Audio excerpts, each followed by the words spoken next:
Nah, jadi sedikit cerita nih ya guys. Kemarin kan aku habis kenalan sama cewek. Orang itu cantik banget sumpah. Tapi agak pemalu gitu orangnya. Terus kan kita deket gitu kan. Jadi ternyata namanya itu dia. Iya, dia. Dia yang lagi nonton video ini.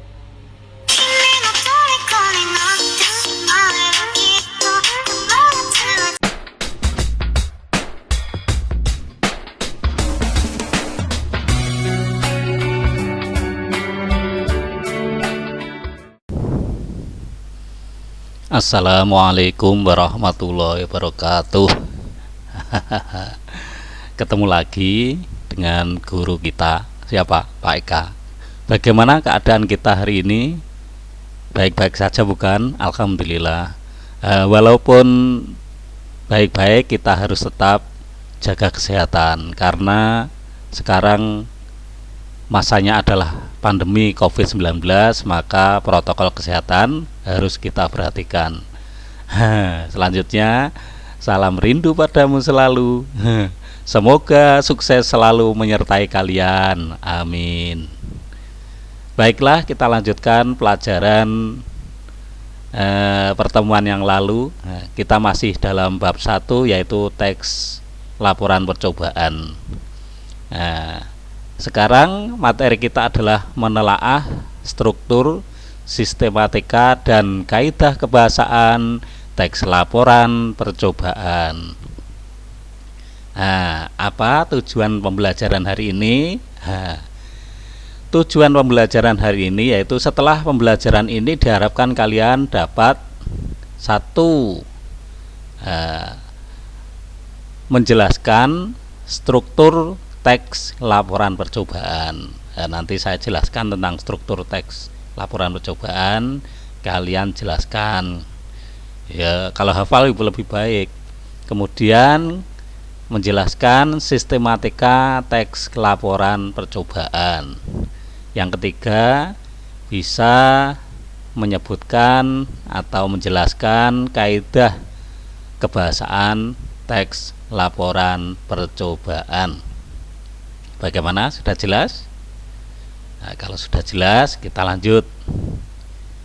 Bagaimana, siap kan? Kita lanjutkan. Marilah kita amati, mari kita baca, kita cermati juga struktur teks laporan berikut. Ini ada pernyataan umum.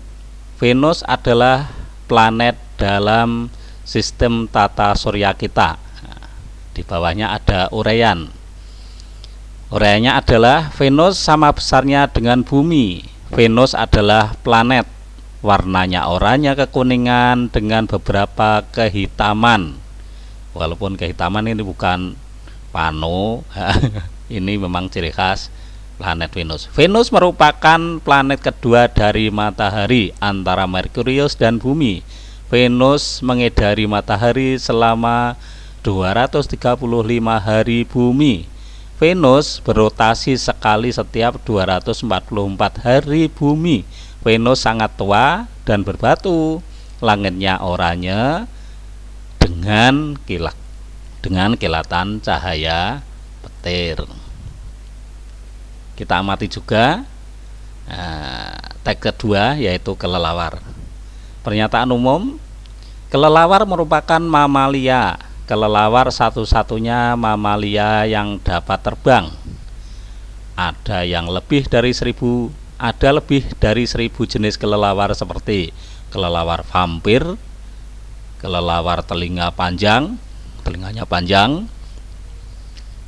kelelawar ekor 3, sudah tahu? Saya juga belum. Dan kelelawar buah. Sekarang uraiannya beda dengan yang tadi. Uraiannya yaitu penampilan kelelawar tampangnya mirip tikus. Saat terbang bersama kelelawar seperti tikus terbang. Jadi teks ini lebih jelas dari teks tadi. Kebiasaan makan sekarang. Ini lanjutan uraian. Kebiasaan makan, beberapa kelelawar makan darah, buah, ikan, dan kaktus. Kapasitas, Kelelawar dapat mendengar dari jarak 1 km. Mereka jenis nokturnal. Kelelawar melihat dengan pupil mereka. Oleh sebab itu, mereka membuka matanya lebar-lebar untuk melihat. Perkembangbiakan. Kelelawar memiliki bayi. Kelelawar menyusui anaknya.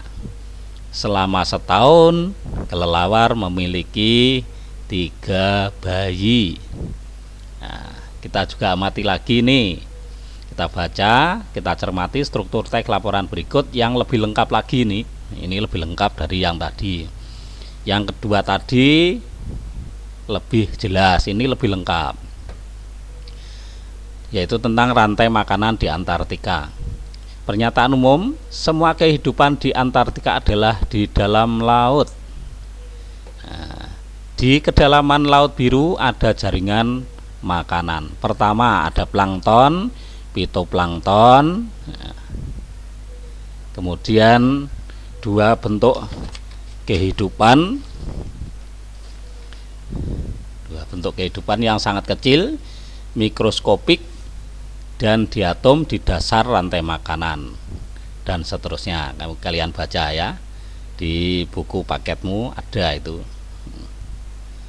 Kemudian ini juga ada tipe kedua, tadi tipe pertama. Krill adalah makhluk mirip ikan dengan 10 kaki. Ribuan mirip udang. Makhluk-makhluk ini memakan makhluk konsumen primer lebih kecil dan dimakan konsumen sekunder. Ini tipe 3-nya. Silakan baca. Sudah dibaca. Ini tipe 3. Konsumen sekunder terdiri atas paus dan seterusnya. Tipe 4. Predator puncak di Antartika hanya memiliki 1 anggota paus pembunuh. Wah, dan seterusnya. Kalian baca ini tipe 4. Nah, mari kita telaah dari teks-teks tadi. Kita menelaah 2 teks saja. Apakah perbedaan pernyataan umum dari teks kelelawar dan rantai makanan di Antartika? Apa jawabnya? Nah, jawabnya yaitu pernyataan umum pada teks kelelawar membahas tentang 1 spesies, yaitu kelelawar. Sementara pada teks rantai makanan di Antartika, laporan yang disajikan mengulas berbagai organisme yang berperan pada rantai makanan, mulai dari tingkat produsen hingga konsumen akhir. Apa pula perbedaan cara pendeskripsian? Salah tulis itu. Apa pula perbedaan cara pendeskripsian dari kedua teks tersebut? Kedua teks tersebut menggunakan cara pendeskripsian yang kurang lebih sama. Berarti hampir sama. Perbedaannya apa? Perbedaannya hanya terletak pada objek yang dideskripsikan. Pada teks laporan tentang kelelawar, pendeskripsian bersifat lebih spesifik karena menyangkut 1 spesies. Nah, sementara pada laporan tentang rantai makanan di Antartika, laporannya lebih umum atau meluas karena menyangkut tentang proses dan beberapa spesies. Jadi yang lebih jelas yang kedua tadi, kelelawar, sedangkan yang lebih lengkap yang nomor 3 yaitu kehidupan di Antartika. Kita lanjutkan. 3. Beberapa kata atau istilah teknis bidang ilmu yang kamu harus pahami. Nah, carilah informasi kata teknis berikut: plankton, fitoplankton, mikroskopik, rantai makanan, diatom, produsen, konsumen, dan lain-lain ya. Catat lainnya juga boleh. Catat lainnya yang kurang kamu pahami, cari informasinya tentang kata tersebut. Di mana mencarinya? Ya, di ensiklopedia atau di kamus atau di internet. Bisa Japri, Pak Eka. Nah, jawabnya ini: plankton, fitoplankton, mikroskopik, rantai makanan, diatom, produsen, dan konsumen merupakan istilah yang terkait dengan rantai makanan. Cobalah amati lingkungan di daerahmu. Kok daerahmu seperti kolam, empang, danau, sawah, semak belukar, sungai, parit, selokan, got, pinggir pantai atau muara, amati dan buat laporan singkat. Ini misalnya jawabnya. Nanti boleh yang lain.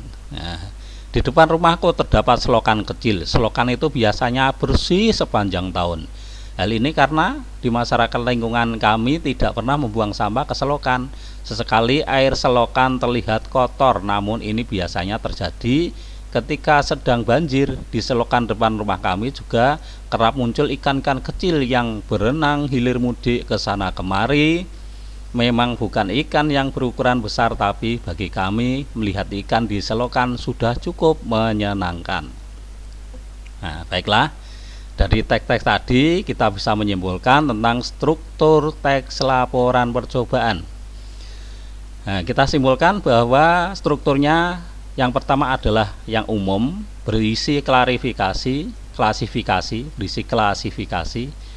juga pernyataan. Ini menentukan klasifikasi aspek dari sesuatu yang dibahas secara umum. Selanjutnya di bawahnya berupa uraian, menggambarkan sesuatu yang dibahas secara terperinci, bagian per bagian, kebiasaan atau kebutuhan penggunaan bahan dan alat, perilaku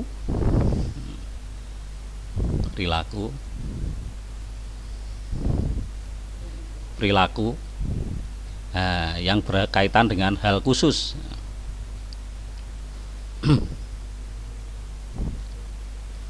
Sekarang sistematika teks laporan percobaan. Selain disajikan dalam bentuk eksplanasi dan deskripsi, laporan percobaan dapat disajikan secara sistematik. Seperti apa? Seperti penulisan karya ilmiah.